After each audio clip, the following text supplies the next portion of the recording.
What the world is up mga kalamon? Ang lakas ng ulan kahapon. Sa lakas ng ulan dito sa Maynila, tumatagos yung hangin at saka yung ulan dito sa loob. Man. Sabi daw nila, baka tumagal daw ng isang linggo yung baha. Sabi sa akin ng kaibigan ko. Kaya, doble ingat, triple ingat tayo. Bumalik ang ilog Taft.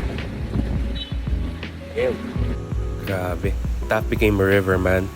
Tigil ang traffic, tigil ang biyahe. Hanggang bumaba yung baha. Rough way to start the week, mga kalamon. So, I hope everybody's staying safe and indoors pa rin. Yung ulan kasi, parang yung pattern niya sa topic ng ulan, tapos tila. Ng ulan, tapos tila. Kung kaya din natin mag-stay indoors, iwasan yung ginagawa namin lumalabas.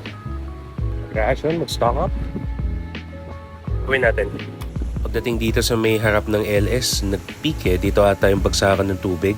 And wala na masyadong bumabiyahe. Yung mga ilan talaga, masa-stranded ka Kung matapang ka, pwede mo ding ilusong yung baha. Pero kung medyo mababa yung kotse, hindi ko isusugal.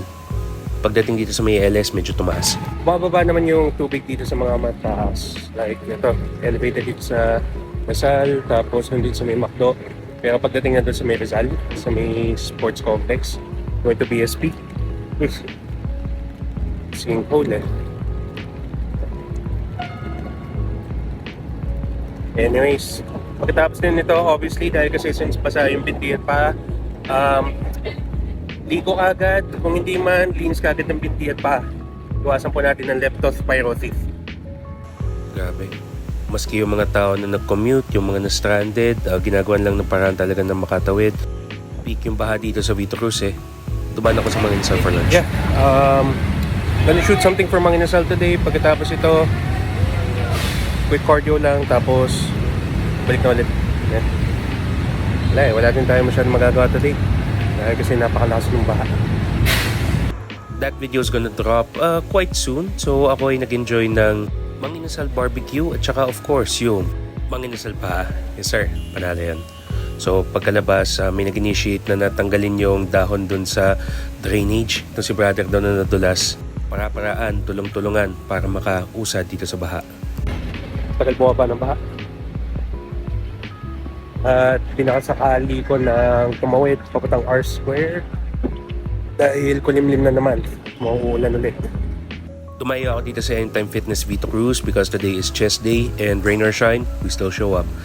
I did hammer strength incline presses to start yung pag-work sa upper chest. Pagkatapos nito, I did Smith inclines. Again, may mga pins dahil kasi ito ay 100 kg na and just pushed it. Yes sir, todo no. Pagkatapos noon, did some shoulder work, some accessory work. Pagkatapos, I did some tricep work. Working all the push muscles. Yes sir. Pagkatapos nito, did another variation of triceps. Pagkatapos noon, a few more accessories and did some cardio. Grabe. Tapos ganito yung view mo sa labas. We could only hope for better things. We deserve better things. For tonight, nireheat ko yung leftovers from Sunday night and ito yung gising-gising. Kuha tayo ng konti. Isang kagat. Yes sir. Panalo yan. Follow for more.